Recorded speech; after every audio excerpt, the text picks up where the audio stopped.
Yang berhormat Senator Dato' Bobby Afang Suan.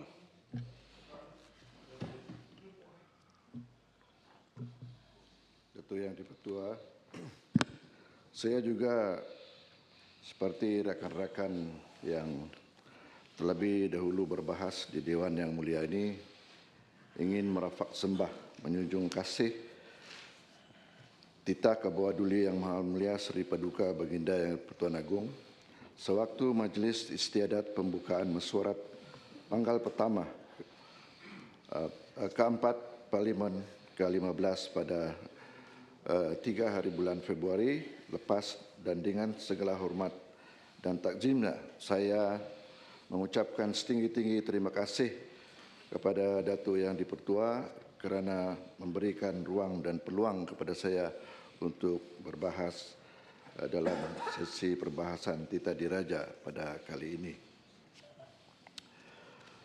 Dato' Yang Dipertua, apa yang saya lihat ataupun amati Tita Diraja baru-baru ini ialah ingatan kepada kita semua selaku bukan saja kepada kerajaan tetapi kepada semua pemimpin sama ada dipilih oleh rakyat ataupun dilantik oleh pihak yang tertentu, dan termasuklah warga negara Malaysia umumnya, agar negara kita ini diurus tadbir dengan sebaik-baiknya supaya negara ini akan lebih cemerlang dan rakyatnya kekal hidup harmoni.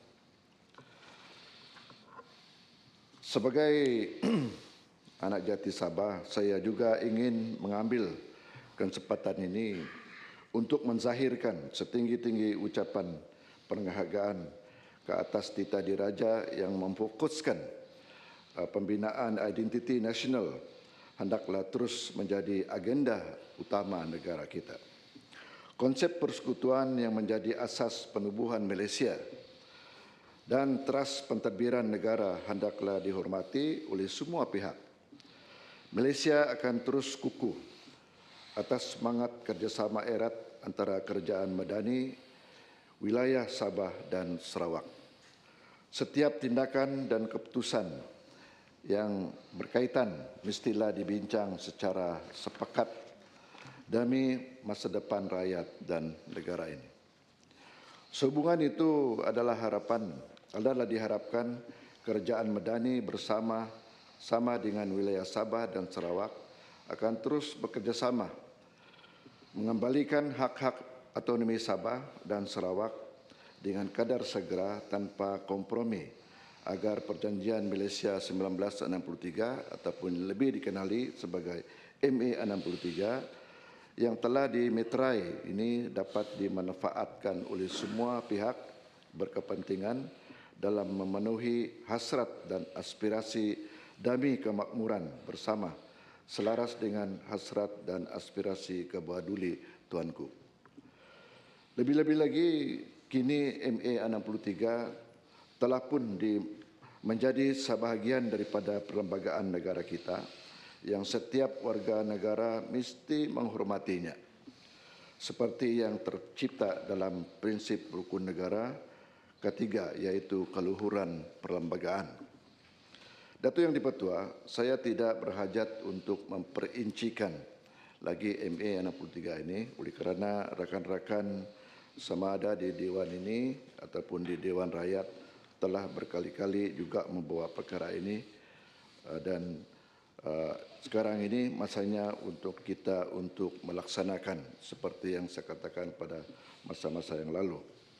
Kita hanya mengingatkan agar tuntutan ini dilaksanakan seperti yang termaktub dalam perlembagaan. Itu sahaja. Sawah padi hijau menawan, kuning langsat di atas pohon. Janji jangan dijadikan mainan, tetap dituntut walau berzaman.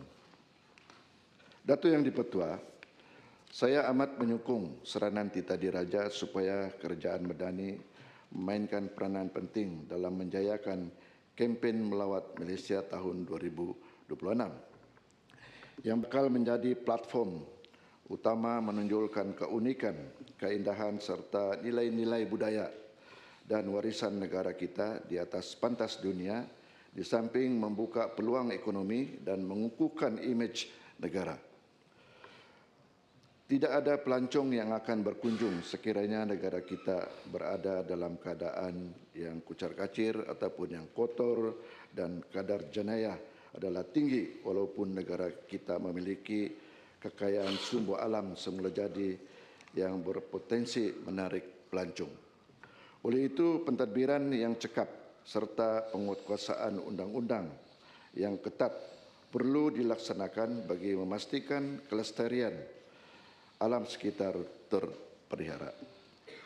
Dato' Yang Dipertua, dalam konteks wilayah Sabah, saya merupakan salah satu destinasi pelancongan unggul negara. Kerajaan Madani perlu bersikap progresif dan strategik dalam merangka agenda pemeraksaan sektor pelancongan dengan memanfaatkan sepenuhnya untuk menjadikan Sabah bukan saja destinasi pilihan di peringkat serantau, malah sebagai ikon pelancongan dunia yang dikenali dengan kepelbagaian biologi, budaya etnik yang unik serta keindahan semula jadi yang tidak ternilai. Namun demikian, kita tidak boleh menafikan bahawa perkembangan global semasa turut memberi impak kepada sektor pelancongan kita.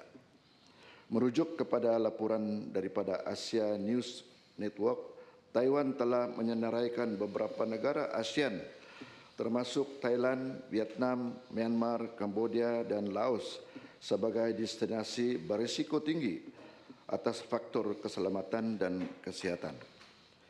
Hal ini membuktikan bahawa aspek keselamatan pelancong dan pengurusan risiko krisis adalah elemen penting yang perlu diberi penekanan sekiranya kita ingin meletakkan Sabah sebagai destinasi pelancongan utama dunia menjelang tahun 2026. Justru bagi memastikan Sabah mampu memanfaatkan kempen melawat Malaysia 2026 serta terus kekal relevan dan kompetitif di mata dunia, saya ingin menggariskan beberapa cadangan penting yang perlu diberi perhatian oleh pihak Kerajaan Madani. Pertama, memperkukuhkan aspek keselamatan dan kualiti perkhidmatan dengan menyediakan pusat tindak balas krisis pelancongan khusus di Sabah yang berfungsi sebagai pusat pemantauan keselamatan pelancong secara masa nyata dan melaksanakan program latihan keselamatan berasaskan komuniti pelancongan, melibatkan penggiat industri pelancongan tempatan agar semua pihak bersiap siaga menghadapi sebarang risiko keselamatan di samping memperketatkan SOP keselamatan ekopelancongan terutamanya di kawasan pulau selam skuba dan aktiviti pelancongan berisiko tinggi. Kedua, memperkasakan infrastruktur dan accessibility antarabangsa dengan meningkatkan kapasiti lapangan terbang antarabangsa Kota Kinabalu dan memperbanyakkan lagi laluan penerbangan antarabangsa terus ke Sabah, khususnya dari China, Jepun, Korea Selatan, Timur Tengah dan menambah baik infrastruktur digital dengan memperluaskan liputan internet berkelajuan tinggi di kawasan-kawasan pelancongan luar bandar dan pulau-pulau peranginan. Ketiga, manfaatkan ekopelancongan dan produk pelancongan baru dan mempromosikan Sabah sebagai destinasi ekopelancongan bertaraf dunia dan menonjolkan Sabah sebagai lokasi ketiga di dunia memiliki triple crown, pertumbuhan pendidikan, saintifik dan kebudayaan pertubuhan bangsa-bangsa bersatu atau UNESCO. Berikutan pengistirahan Geopark Negara Kinabalu sebagai The Kinabalu UNESCO Global Geopark dan menggalakkan pelancongan komuniti dengan mempromosikan kampung-kampung budaya seperti Kampung Budaya Mari-Mari serta memperkayakan pakej homestay yang menampilkan adat tradisi etnik di Sabah di samping menyediakan insentif khas kepada pengusaha pelancong yang membangunkan produk pelancongan inovatif berteraskan budaya sejarah, sukan ekstrim dan kesihatan. Keempat, menggalakkan strategi promosi global berimpak tinggi, yaitu dengan menjalinkan kerjasama lebih erat dengan influencer domestik dan antarabangsa, platform media sosial dan agensi pelancongan digital untuk memperkenalkan keunikan Sabah kepada generasi muda di seluruh dunia dan mengintegrasikan kempen promosi Sabah dengan naratif mesra alam dan pelancongan lestari sejajar dengan tren global yang memberikan tumpuan kepada kelestarian dan alam sekitar.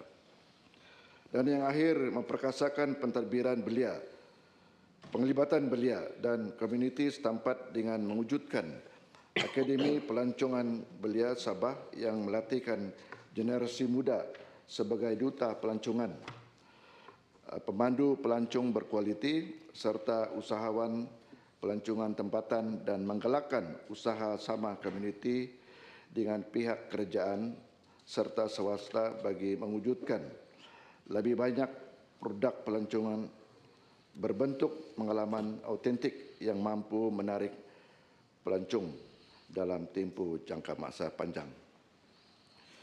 Datuk Yang di-Pertua, saya percaya dengan strategi yang holistik, Sabah mampu menjadi model contoh kejayaan sektor pelancongan Malaysia menjelang kempen Melawat Malaysia tahun 2026.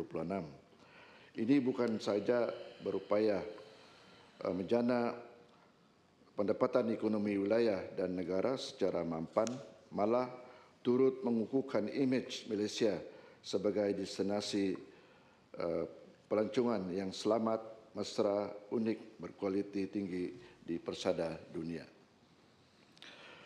Bertepatan dengan juga dengan kepengurusian ASEAN yang telah diserahkan kepada Malaysia yang bertemakan inklusif dan kelestarian, maka wajarlah produk pelancongan yang berasaskan kearifan lokal serta budaya setempat ini dikembangkan lagi.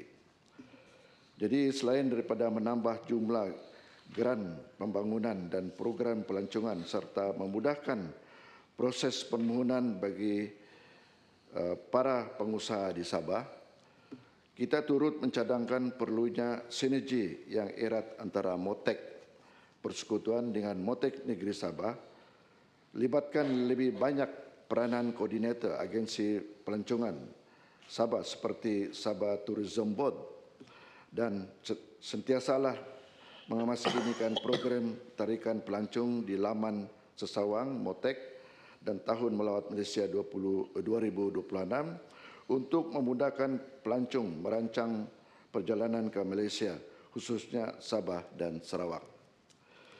Geran pembangunan untuk projek komuniti juga perlu diperluaskan.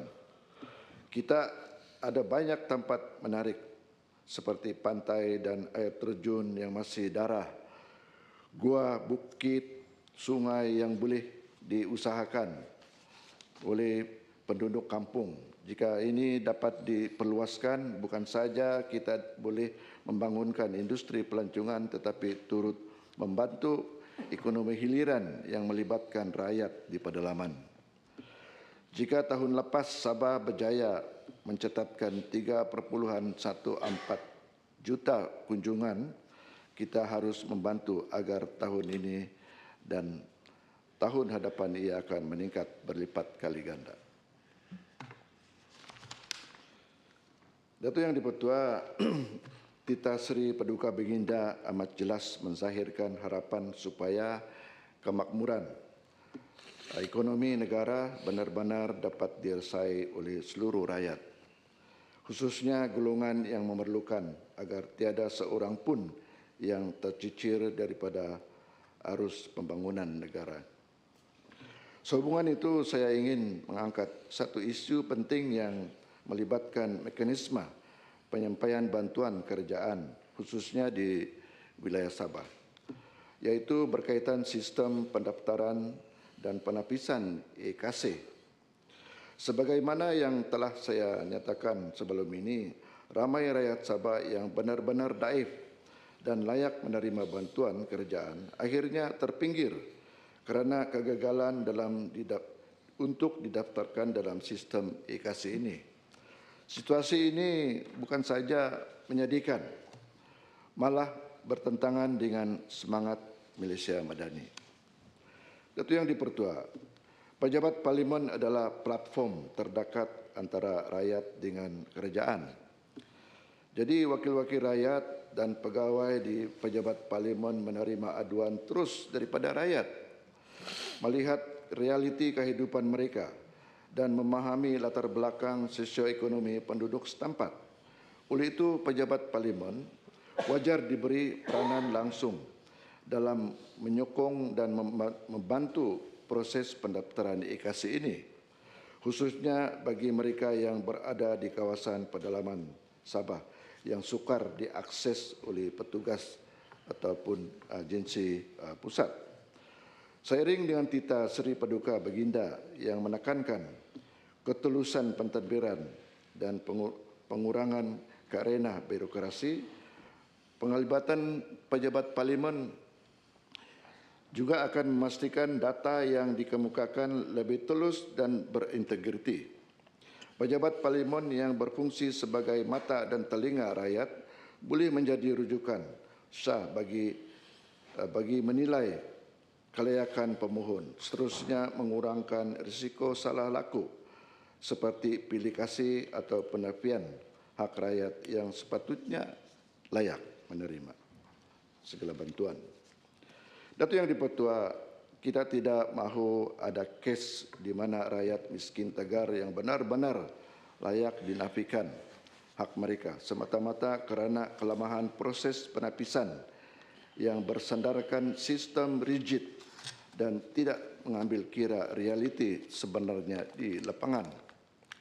Ada kes pemohon yang tinggal di rumah usang tanpa bekalan air bersih, ditolak permohonannya hanya kerana ketiadaan dokumen tertentu yang sepatutnya boleh disahkan oleh pejabat parlimen.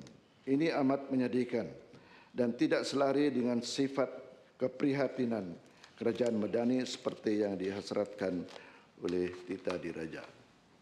Datuk Yang di-Pertua, seperti yang ditegaskan dalam Tita Baginda, kerajaan perlu memastikan pembangunan ekonomi bersifat inklusif dan tidak meninggalkan mana-mana golongan. Semua program ekonomi rakyat seperti program pembangunan usahawan desa, bantuan pertanian dan insentif permekasaan ekonomi belia luar bandar bersandarkan data EKC. Jika rakyat gagal didaftarkan, mereka juga terpinggir daripada mana-mana program ini.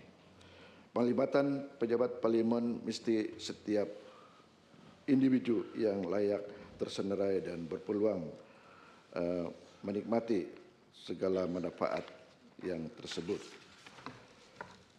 Datuk Yang di-Pertua, saya mempunyai cabaran, Sabah mempunyai cabaran yang besar melibatkan kawasan pedalaman yang sukar dihubungi. Dalam keadaan ini, pejabat parlimen yang lebih dekat dan memahami lokaliti setempat dapat berfungsi sebagai pusat sokongan bagi memastikan tiada rakyat tertinggal akibat kekangan logistik. Ini juga bertepatan dengan semangat kerjasama antara kerajaan Madani dan wilayah Sabah yang digariskan dalam Tita Diraja. Sehubungan itu, saya menyarankan agar kerajaan Madani meneliti cadangan ini dan menginstitusikan peranan pejabat parlimen sebagai pemuda cara pemuda cara rasmi dalam proses pendaftaran dan penapisan e-kasih.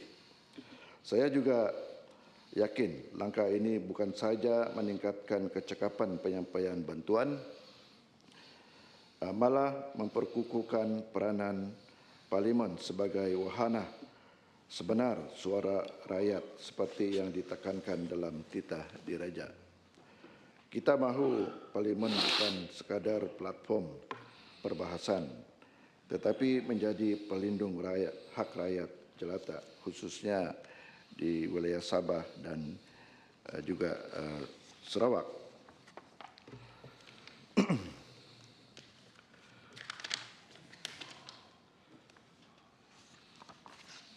Satu yang dipertua,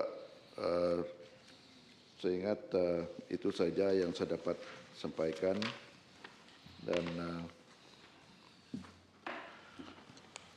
saya berharap apa yang telah dikemukakan atau apa yang saya sampaikan tadi dapat diambil perhatian oleh kerajaan hari ini. Jadi itu saja, salam Ramadan, selamat menunaikan ibadah puasa kepada rakan-rakan dan juga keluarga di luar sana yang berpuasa pada masa ini. Saya mohon menyokong usul menjunjung kasih. Sekian, terima kasih.